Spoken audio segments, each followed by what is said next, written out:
Greetings, gumshoes, and welcome to an episode of Silver Screen Sleuths, a podcast all about mystery authors talking about mystery movies and television shows. I am your host, Emily Edwards. You might know me from past podcasts called F-Boys of Literature and also Ticklish Business with Kristen Lopez.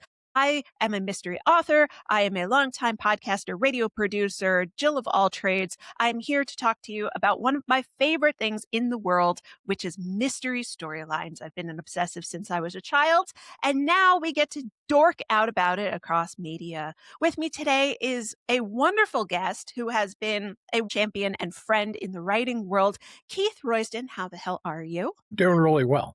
I'm so glad that you chose this movie to talk about because I can't think of anybody better to discuss Zodiac with. Can you give everybody a little bit of a rundown of your past experience to explain why I was like champing at the bit to talk to you about this? I started a newspaper reporter while I was in high school in the 1970s in Indiana.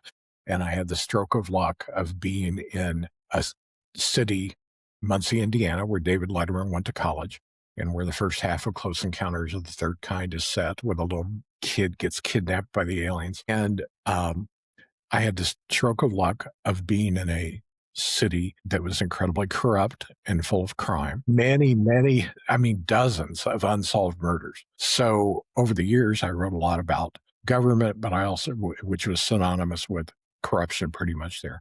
And I wrote a lot about court cases and murders and things, even times that it didn't turn into murder, like a guy's shooting somebody else with a nail gun to torture him in a local garage. And so I've always liked writing and talking about newsy stuff and crime. And I kind of segued into writing, co-authoring with Douglas Walker for true crime books, beginning after taking a buyout 2019, writing crime fiction. My first novel was published in 2025, self-published book called That October. My second novel, published by Constellate Publishing, which is a company that I'm kind of part of in the sense that I'm doing some editing work for them. And my friend Jill Blocker and I have long discussions about what we're going to do about this and what we're going to do about that. So that book, Seven Angels, will be out June 1st or maybe out by this point. So I have always read crime fiction and lately written a lot of crime fiction, and am just fascinated with and fascinated with movies. So a few years ago, I did an article for Crime Reads about my favorite newspaper crime films, things like Ace in the Hole, the old Kirk Douglas movie, which I highly recommend to anybody, and The Mean Season, 1980s Kurt Russell movie. But Zodiac is just like right up there at the top of movies that I'm just always happy to get to see again and to talk about. I finished watching this and I walked into my husband's office and I went, man, that David Fincher, he's got a real future in movies, because this movie is phenomenal. And it's long. It is over 3 hours long. It is an incredibly long movie, and it never slows down. Yeah, it's wonderful. And when I was watching it, I'd made up my mind I need to watch two movies that are newspaper crime movies, but not completely related to. And I would highly recommend if you ever do anything on these, Spotlight, the movie about the Boston Globe reporting on the truth, and also The Paper, the Michael Keaton, Glenn Close movie about the operations of Paper. Because one of the things that I enjoyed most about Zodiac, it's fascinating to read about serial killers and see movies about serial killers, but it was the newspaper angle that really appealed to me, of the big Washington Post ersatz newsroom that they used on All the President's Men, and the CD people and their crappy khakis and things like that, which was the most true to life element of Spotlight. Just the idea that we're all like in button down shirts and khakis, and we all look like we just went to Sears and bought our entire wardrobe. Newspapers don't pay. So being able to combine these elements of crime stories and newspaper stories I'm just in heaven with that. It's true. I like to think of crime fiction and sort of murder mysteries at large as sort of broken down into four-ish different kinds of categories. You have your cozies, which is very strict in how people define that. It usually has to be an old woman, a gay man, social outsider, small village, no blood on the page. That is very, very strict for the cozy audience. And then you have the private investigator, which most people know of as sort of Sam Spade, Philip Marlowe, guy is hired by a dame in order to solve a crime. You have the gentleman sleuth or the amateur sleuth who doesn't need to be doing this, but he's just so fantastic at it, he might as well. And then the fourth, which is a little bit difficult, is the police procedural, which I think has to be the strangest one because you have to balance the line between propaganda, which is the state is always correct and has to hunt down killers, with something that I think this movie does really well, which is in the police procedural mystery movie, the cop has to be an outsider in the law enforcement mechanism. And so that is very complicated. We'll go back to it multiple times throughout the tenure of this show. But I was really shocked, and going back to that, I think that journalism mystery movies adhere very strictly to the private investigator mechanisms of mystery fiction. Usually because these movies, you very rarely have like a lady journalist who's going to crime scenes, The but they are rare high. Nancy Drew girl reporter movie from back in the 40s or whatever. Exactly. Rare exception. There are a bunch of movies from the 50s where there are a lot of girl reporters. That is a very, very succinct sort of genre of mystery movies that I hope we get to. There was one very famous called Torchy Blaine, and she had a series of like 10 movies with various different blonde actresses that were all interchangeable. But I love the fact that journalist movies he is hired to do a job. He is specifically there to get to the bottom of the case. And usually in both private investigators and journalist movies, it is detrimental to them to actually be on the case. And I think that Fincher does an excellent job I'm talking too much. Fincher does an excellent job of making this movie actually three different mystery movies all in one. You have Mark Ruffalo, who's the outsider cop. Nobody really likes him. You have Paul Avery, Robert Downey Jr., being the private investigator on the case. It ruins his life. And then you have Jake Gyllenhaal sort of being an amateur sleuth at the end. He's a cartoonist. He's not a journalist, but he gets so obsessed with it that he has to be on the case.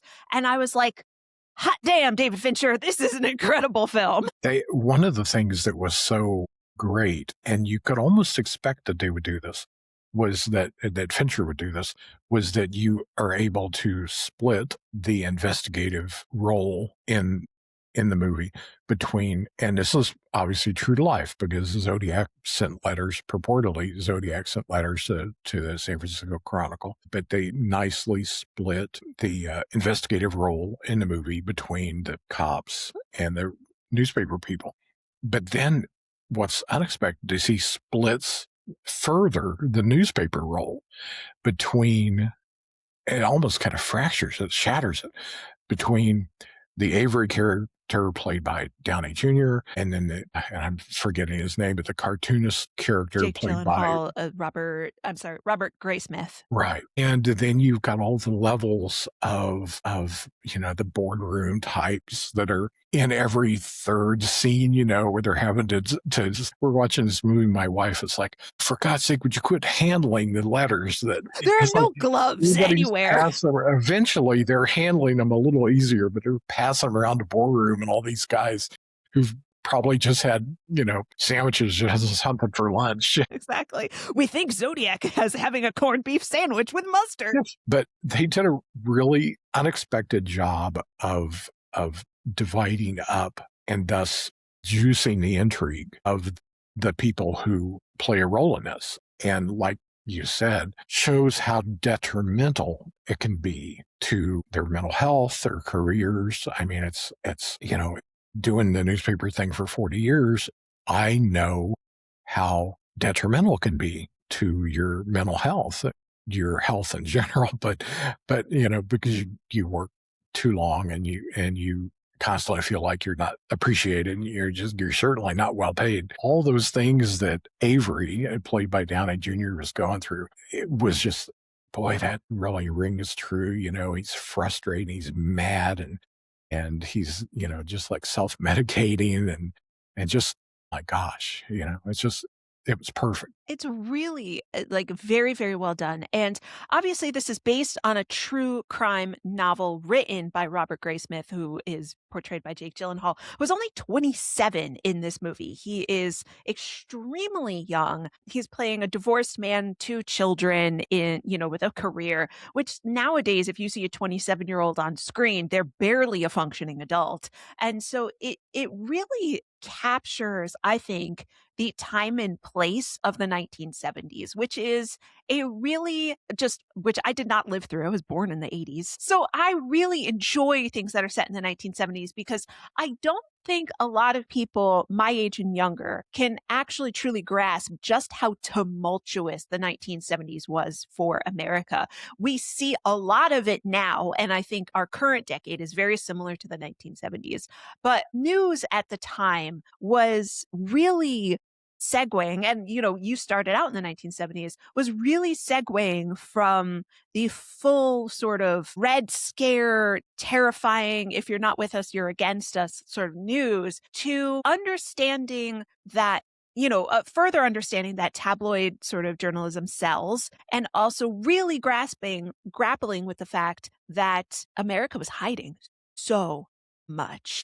And can you speak to that about how well this film It shows us the really did a 1970s? wonderful job of that because the business was changing. I mean, I came into it years after the principal earliest events in the timeline. Certainly started writing for them when I was in high school, so it would have been like the end of 1977, and then through 1978, and all through college, and for a couple of years afterward, and then started full time in '84. But just in that amount of time, we just saw incredible change in the sense of, when I started, people smoked at their desk, and it was pretty common for people to go out and get loaded afterward. We had an executive editor at the newspaper, and it was usually a young reporter whose job it was to go pick him up at the bar where he went after work and give him a ride home.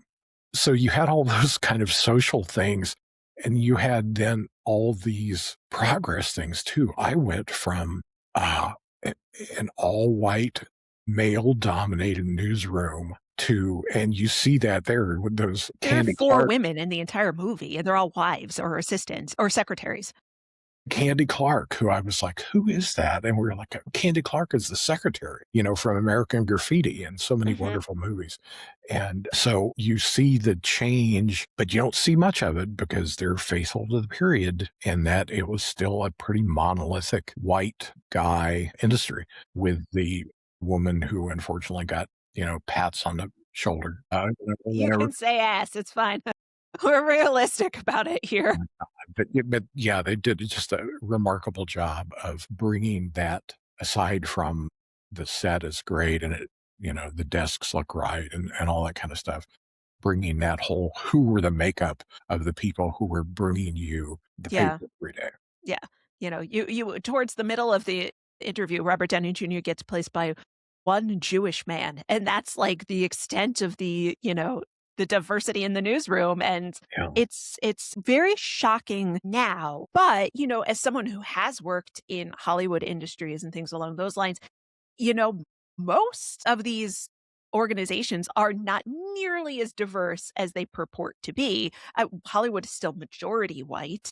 It is still overwhelming, depending on what aspect of the industry you're in, is still overwhelmingly male. It's whoever defines culture is usually overwhelmingly white and male. And I think this movie does an excellent job of it without Fincher ever seeming to condone it in any way. He really is so excellent at being very bald faced about what exactly. the world and the setting that he's working in. I think one really excellent moment of the movie was This is after Belli has done the sort of call-in show, and they realize it's all, it's not the guy who's calling in.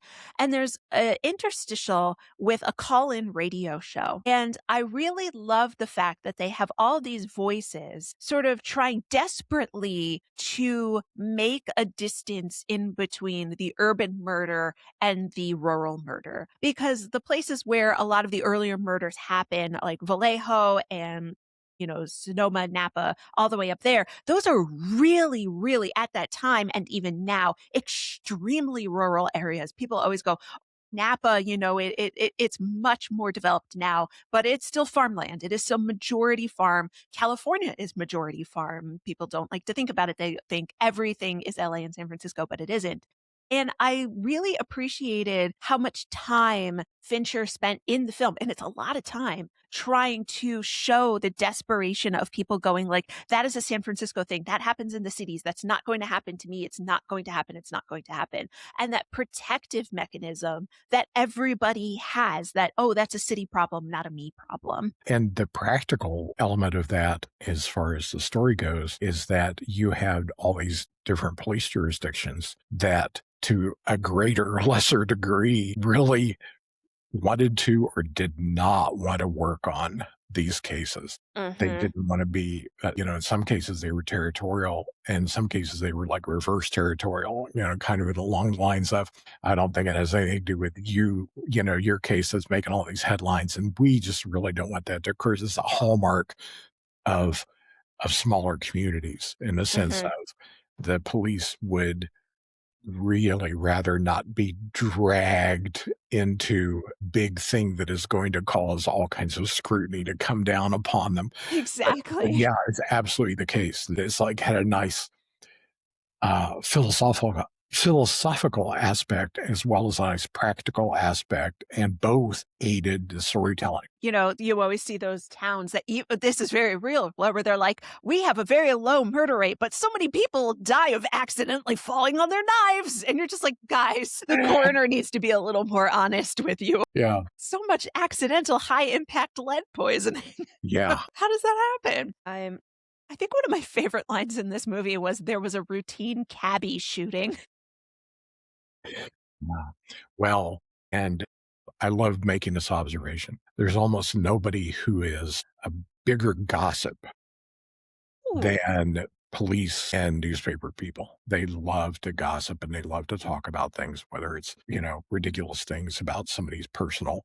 I remember a cop who other cops would talk about how much this guy loved to go up to parked cars that were sitting on a dark road somewhere, because they got to see something before the kids in the back seat pulled their clothes realized. on and stuff like that.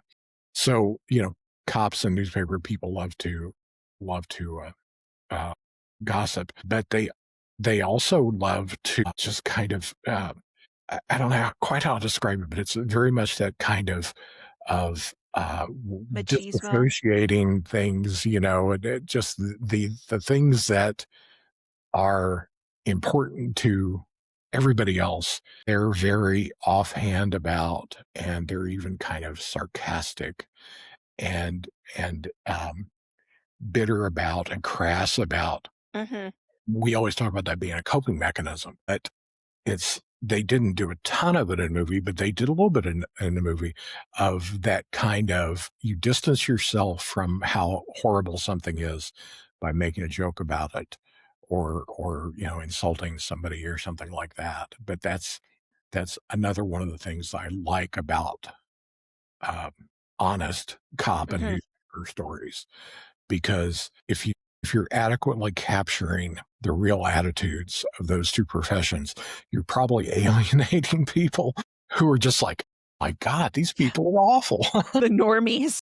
Yeah, the normies. Yeah. No, I think this movie, I mean, the casting of this movie is absolutely excellent. I don't think anybody ever turns down an offer from a David Fincher movie. But, I think I think most people are wildly familiar with Robert Downey Jr. and Mark Ruffalo from all the Marvel movies. This is predating Ruffalo joining as the Hulk.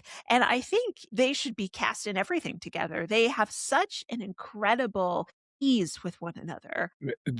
I was going to mention, if we got onto the subject of casting, of how um, you pretty much can't watch a movie in the past 15 years that stars people between like 25 and 50 without being able to say, okay, that person was in a Marvel movie and that person was in a Marvel movie and so with this movie, it really demonstrated how Marvel has cherry picked in many cases really good actors. I mean, you got Yeah. Jake Gyllenhaal is in one of the Spider-Man movies, and of course Ruffalo and Downey Jr. But beyond that, my God, the cast of this is so wonderful. I consider it a victory if I'm ever going to watch a movie that has Philip Seymour Hoffman in it. Yeah. This one doesn't. But then you have Philip Baker, or what's his name, Philip Michael Hall, and Anthony Edwards is phenomenal in this. Elias Koteas, and especially John Carroll Lynch, Man. who was the husband in Fargo. Mhm.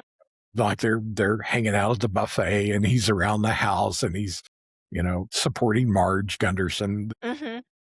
the wife, and the sheriff. But Lynch has just been made this industry of playing these characters who either are completely bent or they make you think they're bent. Yeah. He plays good guys, but in this, the scene in like the break room or whatever it is at the plant where his character works, and he's just like saying stuff, and I'm like slapping down the hair on the back of my Mhm. neck because he is so effectively scary and creepy. And Yeah.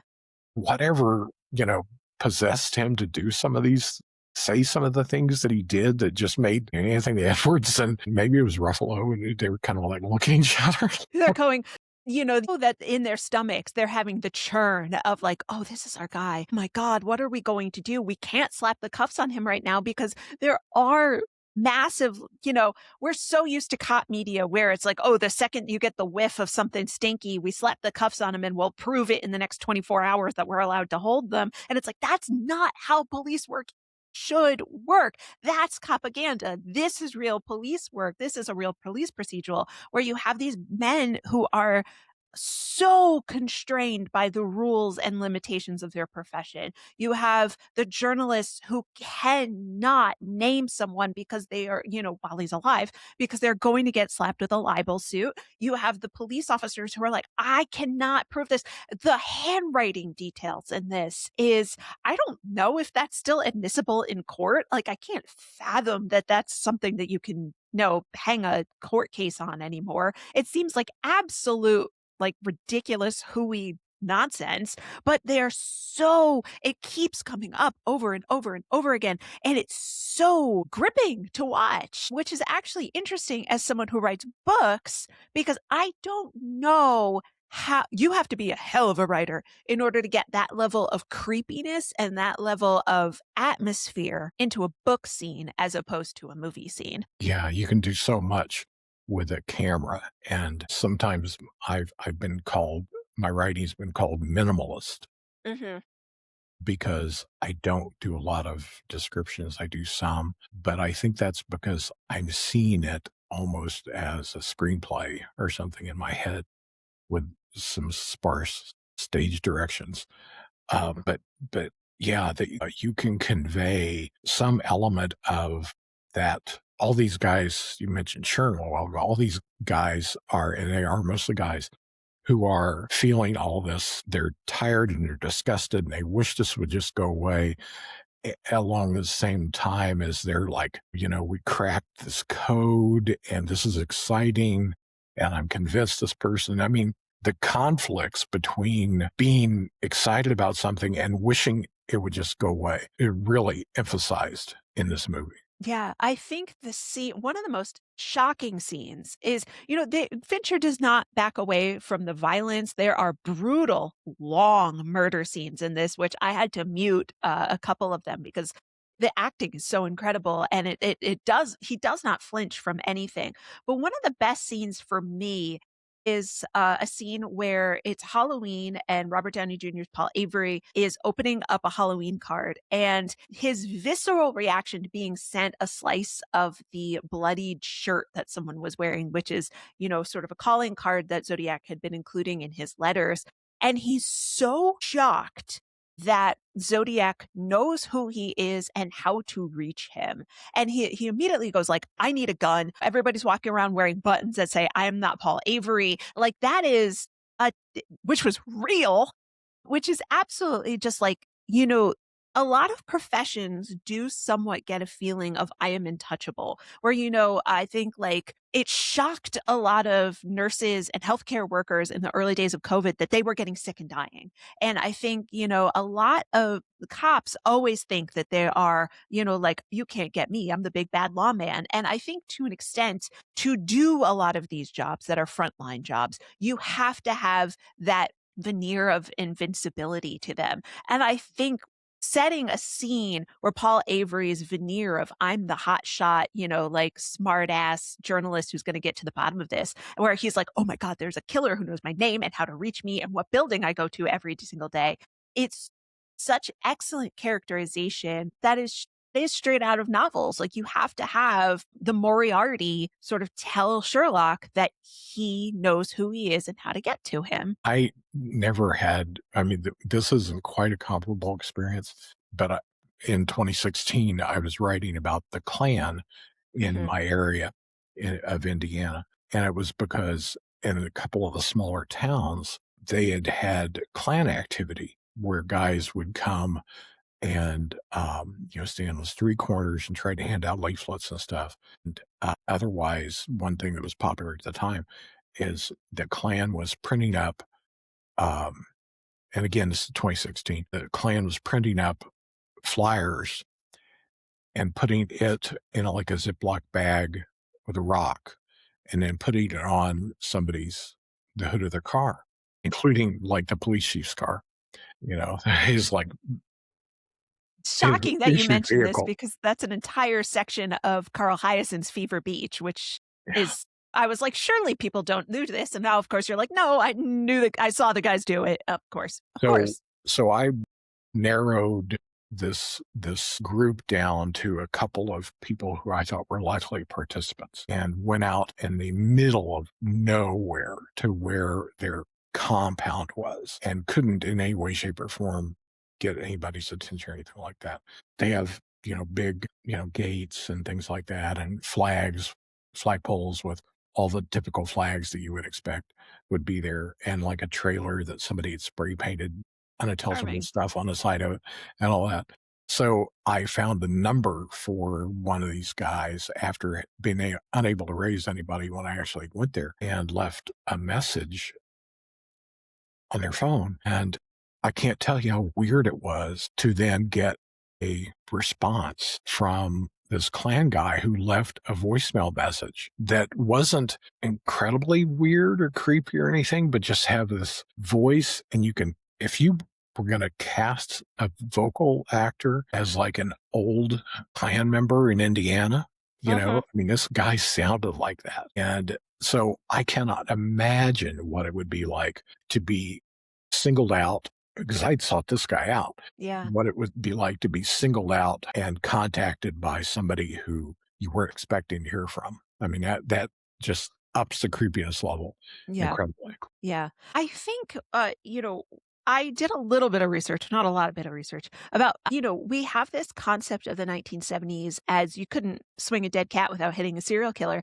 And it turns out there were 300 active serial killers in America in the 1970s through the 1980s.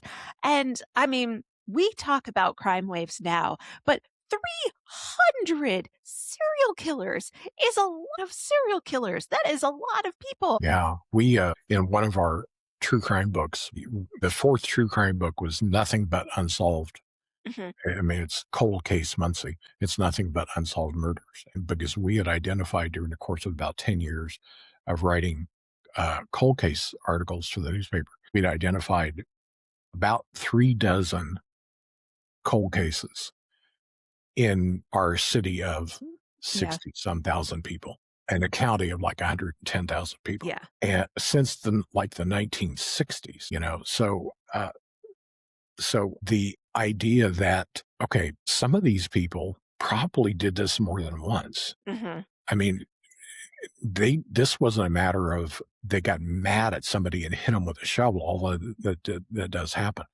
But in one of the books, we wrote about the theories at the time, and there was a guy called the Railroad Killer who was active in the 1970s, and he would ride on trains around the middle part of the country. And when it would stop in a town, a small city, he would get off the train there and go walking around looking for a likely victim.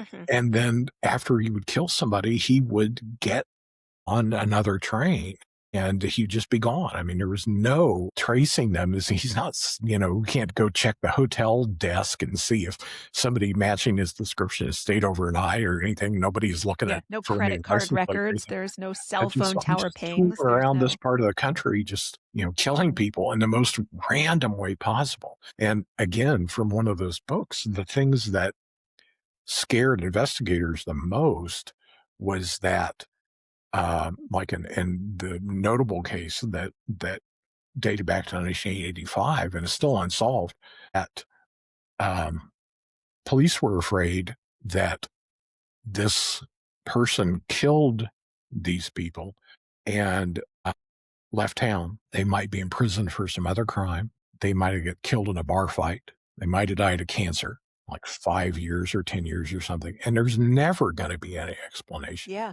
for this. I mean, everybody thinks, and I say this in the books too, I'm not sure closure is possible for somebody Hmm. whose father has been killed or whose children were killed, but you're sure never going to have any closure. And there's a little bit of that with Zodiac. You're sure never going to have any closure if you can't narrow it down enough that you can arrest somebody or even, God help everybody concerned, identify somebody as a likely candidate or something like Yeah. I think that's something that this movie actually does really, really well because Jake Gyllenhaal always has a tendency to put a veil or a scrim of neuroatypical over a lot of his characters. This is shortly after his film Donnie Darko, which was really his huge breakout thing. It's just he has a tendency to sort of make his characters not mesh entirely with the system that it's been put into. So whatever reason you want to put that on there. And I think it's really accurate to sort of, again, he's playing a character who wrote a best selling true crime book about this investigation. But I think it was really well done to sort of show that the Mark Ruffalo character, whose name I didn't write down, but he's a very famous police officer in San like David. Francisco. Yes, Tosky is I think his name. And that's who they actually based like Bullet and Dirty Harry on. He was like the cop of cops, which there's two Bullet and Dirty Harry jokes in it. So it's a little meta in that way. And then you also have Paul Avery, who are consummate professionals. They're after he stopped writing about Zodiac, Paul Avery wrote about Patty Hearst and like he had a long journalistic career, and major, major stories, even after he, started slumming it at the B, which everybody turns their nose up at. But like he had a long, long, long journalistic career covering major stories. So, this movie is a little snide towards him for no good reason. But what I'm trying to say is like they were able, or it's represented in this film, that they were able to just sort of say, I am not going to get to an end point on this story or this case.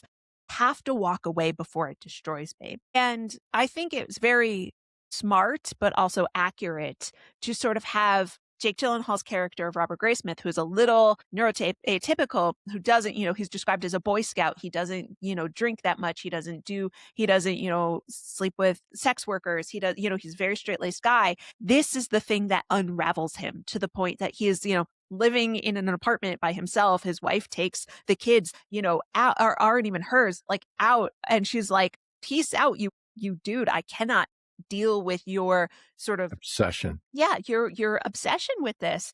And accurate to, I think, mystery fiction. We know at the end that he gets a comeuppance, all of this mania was for something. He turns out he probably made probably millions of dollars off of this book and certainly off the movie rights of it. He gets his triumph at the end, even if he doesn't get to say this is the guy who did it. There is a sort of benefit to the story at the end for this amateur sleuth who takes on this case even though he shouldn't have. And I think it's again, so artfully done by the screenwriters and David Fincher to sort of like give you a happy ending, even though we can't have one because we will not ever find out who the Zodiac killer actually was. And I really liked the tension of having an untypical, in other words, not the crime reporter, kind of inheriting and continuing interest in this case. I mean, the newspaper cartoonist, for God's sake, I mean, he's number one because of the way he thinks visually. He's instrumental in cracking the code early on. But the idea that this guy who is and Avery beyond reproach as far as his talents, certainly his skills, but the idea that this guy who is not this hard bitten, I go to the cop station, reporter, Mhm. the idea of having the newspaper cartoonist and the visual guy be the one who is not only making breaks in their coverage, but also continuing their coverage was a nicely, I think there's a reference at some point where somebody's like, "You're a cartoonist," Yeah. you know? I mean, that was really well done and just terrific. So, starting to sort of wrap it up, really, in an actual newsroom, is there that much competition between, sort of, I'm the hardened crime reporter, man, I'm doing real news, and you're just, the lady who does recipes, or you're the cartoonist and things like that? Like, or is that played up for screen? I don't know if it's competition as much as just a huge divide Mm, among the people who I mean, my first few years at the newspaper full time were in the women's section right. of the newspaper because I was writing about movies and music and books and live performance and things like that. And not until I'd been there full time 5 years did I start covering the serious stuff, the government coverage and things, which we did have women who were quite, my friend Mary is one, who were quite good at covering government. And there were certainly women over the years, I'm married to one of them who could really cover police really well too, but traditional roles of, the guys cover the serious stuff and the women cover the more featurey entertainment personality kind of things. So it's not a competition solely because they didn't usually get a chance to compete Mm. with the men. The women just weren't able to compete. So it was frustrating. I'm glad things have changed. Yeah, no, I've worked in print media, but always in editorial. So, nothing hard hitting, nothing news breaking, nothing anybody would give a damn about. Like, you don't need to get it out before the deadline. I loved the fact in this that they were still a paper at that time putting out two daily editions, which is completely unheard of to someone my age of just, you were lucky to get one newspaper every single day if your city was big enough. And I really appreciated how thoroughly they went into the culture of California. You have, again, straight-laced Robert Graysmith when he goes to find Paul Avery in his houseboat. He's horrified to see that there's like a joint on the table. And he's like, oh my gosh, how far he has fallen. And it's just like, oh my God, Robert, he was getting stoned in the newsroom while he was there. You just have no concept of like self-medication. Absolutely. It's very fun to look back at that time. Like I said, I started not that we were writing about Zodiac, but I started full time within 10 years of some of the thick of this coverage, albeit in Indiana, half a country, more, two-thirds of a country away. But newsroom practices and newsroom personalities and things like that were still very much present and were really for a number of years after I was there. It wasn't just the smoking and drinking. It was also the harassment and the paying people pennies compared to what the old men in the place were paid. Yeah. The publisher rolls in a brand new Cadillac every year, and you're lucky to keep the lights on. But, as someone who has written investigative nonfiction books, I don't want to use the phrase true crime because that feels very poppy. You're an investigative reporter. How, we get this, the last third of the movie is sort of Jake Gyllenhaal as Robert Graysmith writing his book. And it's very cloak and dagger. It's very like, oh, we sit on a bench in the middle of the night in the rain, and I'm going to tell you not to talk to this person. Don't you dare. That can't be accurate, can it? This wasn't for a true crime book, but it was for coverage of the FBI investigation into local government where I came from. And I was the person who had broken the existence of this FBI investigation.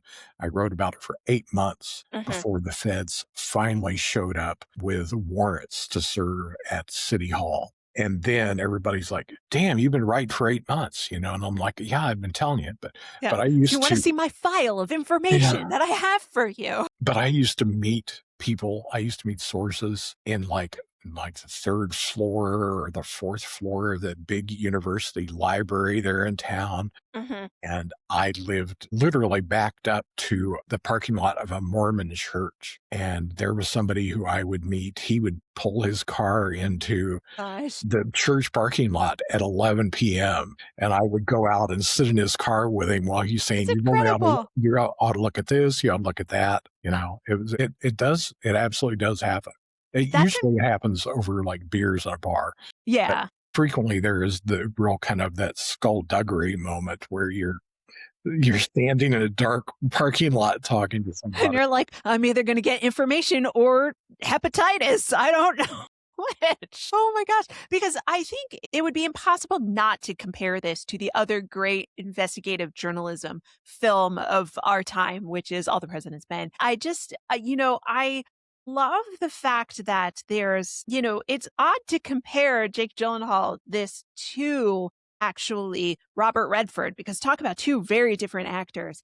But I think that the American obsession with journalism movies is really fascinating for the fact that Americans will not pay for news. And it seems as though, I mean, I know from even just basic history of just news is always in competition. News is never been it's hard to say this, but it is fairly true, is that there's always been like a tabloid aspect to news. And I think that the way that we view news now is kind of disingenuous, where we just kind of go like, don't you remember when Walter Cronkite used to sit down and tell you only the truth? And it's like, fellas, can you speak to that a little bit of just like how sensationalism has really often been a mechanism in the newsroom that people really leveraged in order to sell papers and maybe not always get down to the facts that we think we're getting? I had an editor a few years ago, before I took the buyout,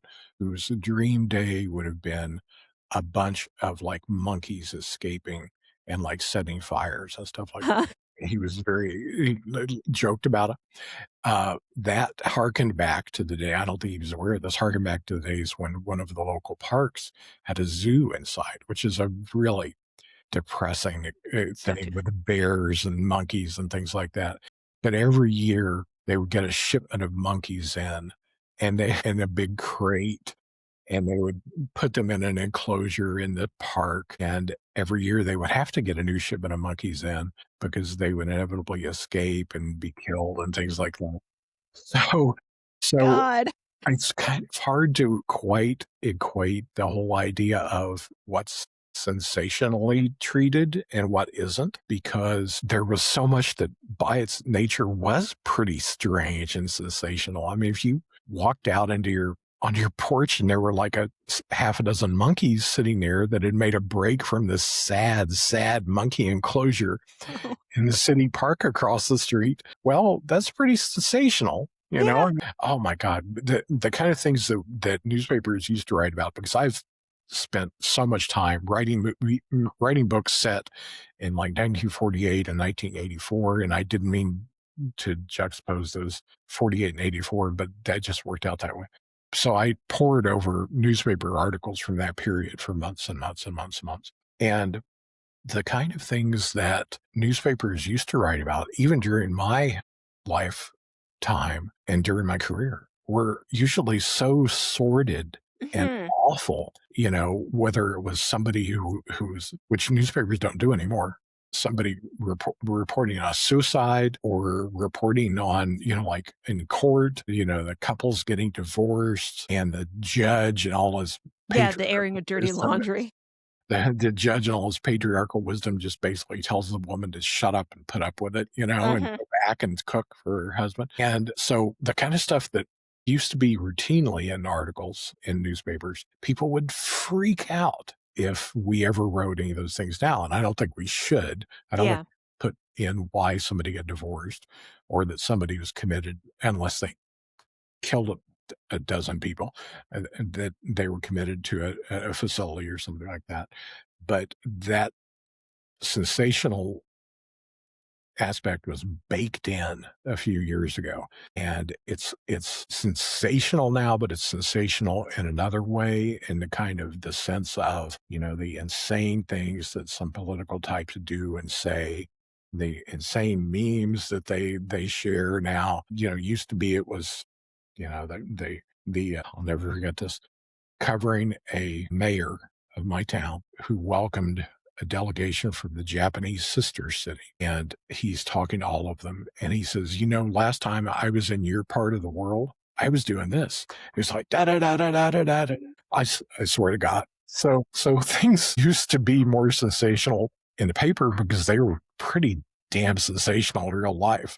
Yeah. Thing that would now, well, I sometimes say would now end somebody's career, probably not. Not Depends on what party they're in. No, I think one of the things that we kind of know, things were never normal. Again, something that people my age try to go like, oh, do okay. you This remember the is 90s when it was normal? And it was like, it was not.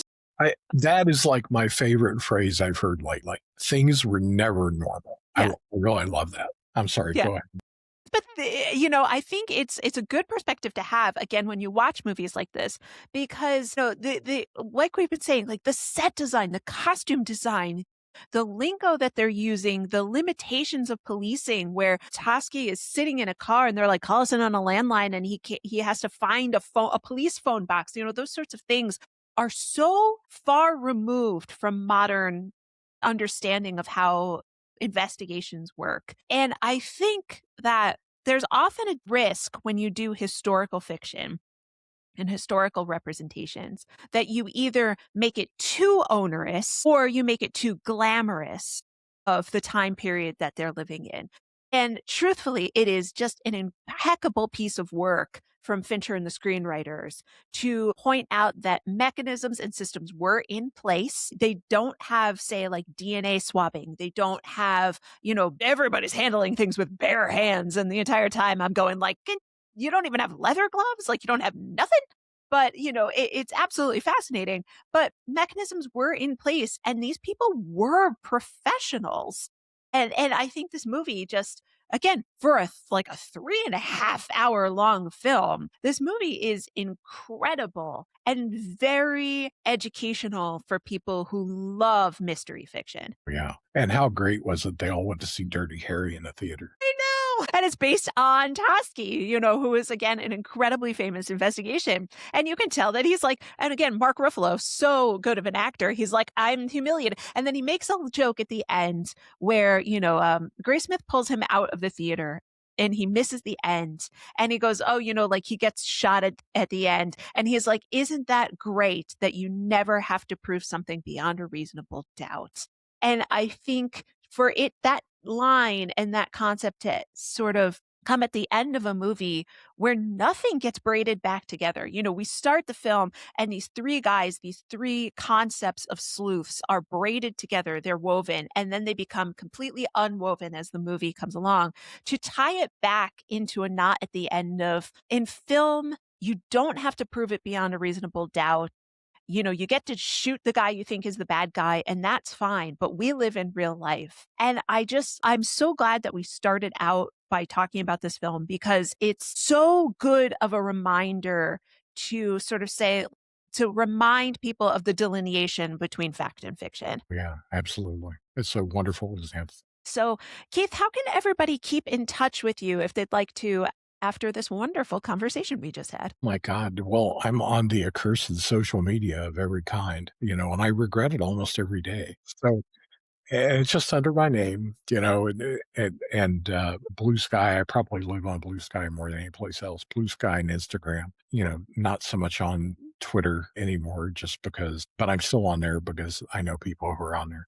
But yeah, social media. I've got a website that's named after me, um, and I just, oh yeah, things like crime reads and things like that. If you search my name in Google, you'll find more things than you'll ever want to know that I've written about. And your book, Seven Angels, is either coming to shelves shortly or already there. So you can find it on any place where you buy books or Goodreads to mark it on your TBR so you remember to pick that up. I've read it. It's wonderful. It's a fantastic sort of amateur sleuth to police procedural novel. I loved it. It's fantastic. Thank you so much.